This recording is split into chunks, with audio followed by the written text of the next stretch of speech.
Okay, so let's talk about JoJo this week. So, I mean, in terms of progression, this episode doesn't really get anywhere, but there are certain things that are pretty good about this episode.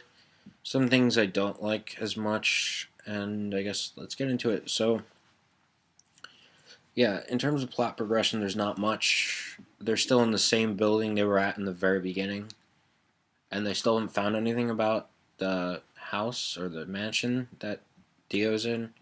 But the only progression there is that we know who knows where it is, and it's the gambler, Darcy, who apparently knows pretty good English because he speaks to Joseph a lot in English, which was kind of interesting. I always love the English from the subs, so I mean it's gonna be a lost in translation when they do the whole English dub, which I hope they continue, but you know, whatever. Anyway, so apparent the stand.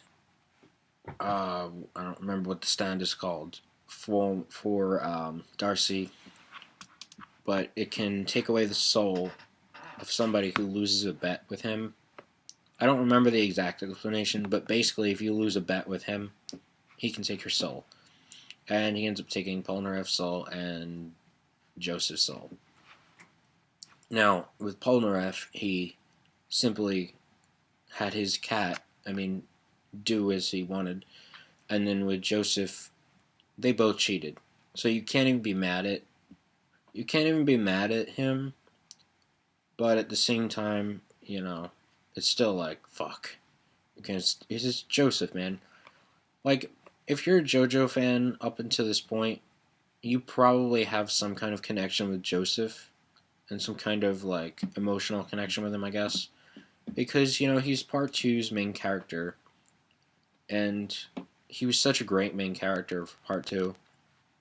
I mean, in my opinion, so far he's still the best JoJo. Even though Jotaro may end up being my favorite character, I still think Joseph was the better character. And he's great in part three as well. And so to see his soul taken, it really sucks. And so I feel for him, and I really want to see Jotaro beat the fuck out of him. I mean, I say this every week. I just hope I hope the guy gets the Aura treatment. I do. I say it every fucking week because I don't get tired of seeing the Aura.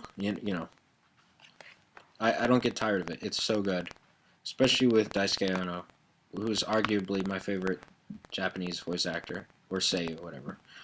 Um, so yeah, Avdol, he like tackles Darcy because he's fucking pissed that he just took Joseph's soul. I mean, I would be too, but Avdol must have watched part two. He must have been in that same boat as us. Yeah, I mean, they both cheated. To me, the chocolate thing was a bit unbelievable. I'm gonna be perfectly honest here because for him to have come up with that plan so quickly, like it's not even like that he was figuring out a plot or a plan like that entire time they were playing. It had nothing to do with that. He inspected that glass immediately, like seconds after Joseph named the game. And when he inspected that glass, that's when he tilted it with the chocolate. Which, by the way, shouldn't that have to? I know the properties of surface tension, but shouldn't that have made it overflow quicker? In my opinion, yes, but I'll have to check my facts there. I'm not that great at science. I'm good at physics. I don't, but I think this is physics, right? But it's been a long time since I've been in any kind of physics class. I don't remember. But shouldn't that make it easier if the surface tension is like really, really bad on one side? And he dropped in 5 coins at once. That should have definitely made it overflow, in my opinion. I don't know. You still can't hate on him for cheating because Joseph also cheated, and that cotton, that was clever as fuck. That's part two Joseph stuff right there. So, I mean, I don't know. It just seems so unbelievable that he could do that. Like he figured out how to beat Joseph on the spot with the chocolate immediately, and then had it melt. Like, I think that was such a convoluted plan, and he found it out in seconds. That's to me, that's a little unbelievable. And then again, tilting it shouldn't it break surface tension if it's tilted on some level? I don't know. I have to look it up. I'm gonna look it up on Wiki. But anyway, I mean that's it. Honestly, that's the chapter. Chapter. That's the episode. I just got done with the chapter review, so I'm used to saying that's the chapter. That's the episode. I, I don't know. It was okay. There was some good stuff in it, but ultimately, I'm pissed at what happened to Joseph because of reasons. So yeah, I guess that's it.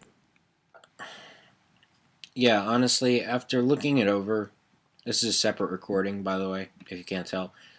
I looked it up kind of on Wiki, and it didn't really help me. But after really thinking it over, it really doesn't make sense because when Joseph filled up that cup, he filled it to the very brim, like it. And in fact, the water level was just above the actual glass's tip, and so for it to have ended up like even tilted a little bit, even the surface tension, even if that was good enough to keep it from spilling from being tipped, the 5 coins should have absolutely spilled the whole thing.